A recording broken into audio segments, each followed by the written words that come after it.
Hey, it's Alex with alextucker.ca, reminding you to like this video if you like this video, leave me a comment if you got something to say, and subscribe to the channel and hit the bell. Now let's go. Hey, it's Alex, and in this video we're going to talk about 3 ways to hire a virtual assistant in 2020 and 2021. So, virtual assistant can be anyone who does a variety of different tasks for you by working online. And the cool thing about them is that they can live anywhere. And so you can hire someone in your country if you want, or you can hire someone on the other side of the world if you want them to get work done while you're sleeping. And if you're maybe looking to hire someone that will work, is able to work for a little bit less money because of the cost of living where they are. So the first method I'm going to recommend, as you may have guessed, is LinkedIn. And LinkedIn is the first place that I started looking at potentially hiring virtual assistants. And literally all you have to do is sign into LinkedIn and go to the search and type in virtual assistant like I have here. And then it's going to give you some filtering options. And so you're going to click on people to filter it by people rather than jobs or content or anything else. And then you're going to come over here to locations, and you can select whatever location you want. So if I want to hire someone in the same country as me, I would go to Canada and hit apply, and it's going to resort these results. I'll probably have this blurred out so you can't see these people, but there's tons of virtual assistants here who are potentially looking for work. And then I can click on clear, and it goes back to the original results. And then I can just go to locations again. And so if I'm looking for someone who would work for, who's able to work for less money because of the cost of living where they are, I could go to the Philippines and apply. And now I have a list of virtual assistants who live in the Philippines. And I actually contacted several people this way and had talked to them about potentially working together. But that was a while ago, and when I decided to hire a virtual assistant recently, a VA agency actually reached out to me right around the same time that I was starting to think about who I wanted to hire, and so I ended up just deciding to start with them, and that agency is called iWorker. So I've got an affiliate link to iWorker in the description if you want to use that. iWorker is a company that connects business owners with online workers in countries such as Venezuela is one of their primary countries, and they also have people from several African countries. This is actually how I ended up hiring my first virtual assistant, and as you can see here, they're virtual assistants, and I'm calling them virtual assistants, but what I mean is online worker. They have writers, they have designers, they have social media managers, they have VAs, they have lots of different types of online workers, and they start at $5.95 US per hour, and they go up to, I think the most expensive tier they have is maybe like $15 US per hour or something like that. So very affordable rates, and they have a really well thought out process for onboarding their clients. So basically you come to their website, you can use my affiliate link if you want, or you can just go to iWorker and you click on get started, and you you contact them, and they will get back to you, and they'll send you some profiles of, they'll ask you some questions, and they'll figure out what your needs are, and then they'll send you some profiles of people who they think that might be a good match, and they kind of do that, go back and forth by email until you find someone, and then they have you pay a deposit, and it's actually a refundable deposit, and that is they start, basically your worker starts working off the hours that you've paid the deposit, and when your deposit runs out, then you have to add funds. And so it's an interesting system, but it seems to work well. And they've got a lot of different workers, and if you're at all nervous about like the payment part of things, that's basically what they handle. They kind of set your mind at ease for that, because you pay iWorker and they take care of paying the virtual assistant that you're hiring.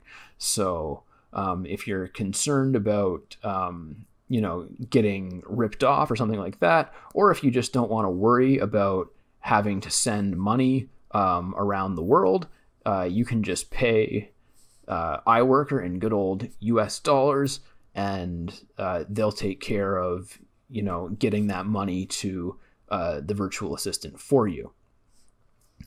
And the third way that you can hire virtual assistants online is a website called OnlineJobs.ph. Now, OnlineJobs.ph is an online jobs marketplace, I guess you could say, that is specifically dedicated to people who live in the Philippines. And so it's Filipino workers who have all manner of different skills. There's a lot of writers. As you can see, I've posted a job right here called Looking for Flexible Writers. It got 13 applicants within the first 24 hours out of almost 200 hits. And there was, I'll be honest, about 10 of those were basically irrelevant. They were not so good. But that's going to be true on basically any job marketplace. And but there was 2 or 3 good ones who I've either already reached out to or who I'm going to reach out to. And those are people who I'm going to be looking to hire. And so that's kind of one way that you can do things on OnlineJobs.ph. And the other way that you can do things on here is you can just look at people's profiles. You can use the search function here. It takes a while, but so you can just search writing. Oh, it didn't take long at all. And then it pops up, and then you can filter the search over here by salary, by whether they're looking for full-time or part-time, by how much proof of ID they have, and by how active they've been recently, and whether or not they have government ID and a picture. So I usually kind of leave this because I find that it's often kind of irrelevant what people put on their profiles based compared to like what they'll actually work for. And also because in most cases I'm able to pay people more than what they think that they should be getting. So it's kind of a non-issue. For employment type, I've been putting part-time because that's what I'm looking for, but you can also use any or full-time. With ID proof, I always go greater than 70, and I don't reach out to anyone who doesn't have greater than 80. For last active, I've been doing a month or less, but you could do a week or less. You could do 3 months, whatever works. And then I've just been saying with picture, and I haven't been checking with government ID, but you might do that if you really wanted to refine it. And then you just hit refine results, and it'll redraw the results for you.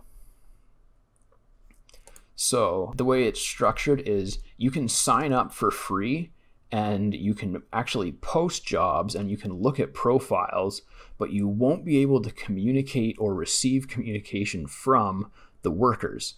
But then if you pay for a month of pro or premium, then you're able to post jobs, you're able to communicate with workers, you can email them directly, or you can post the job and wait for them to contact you. And I've found that both of those work basically equally well.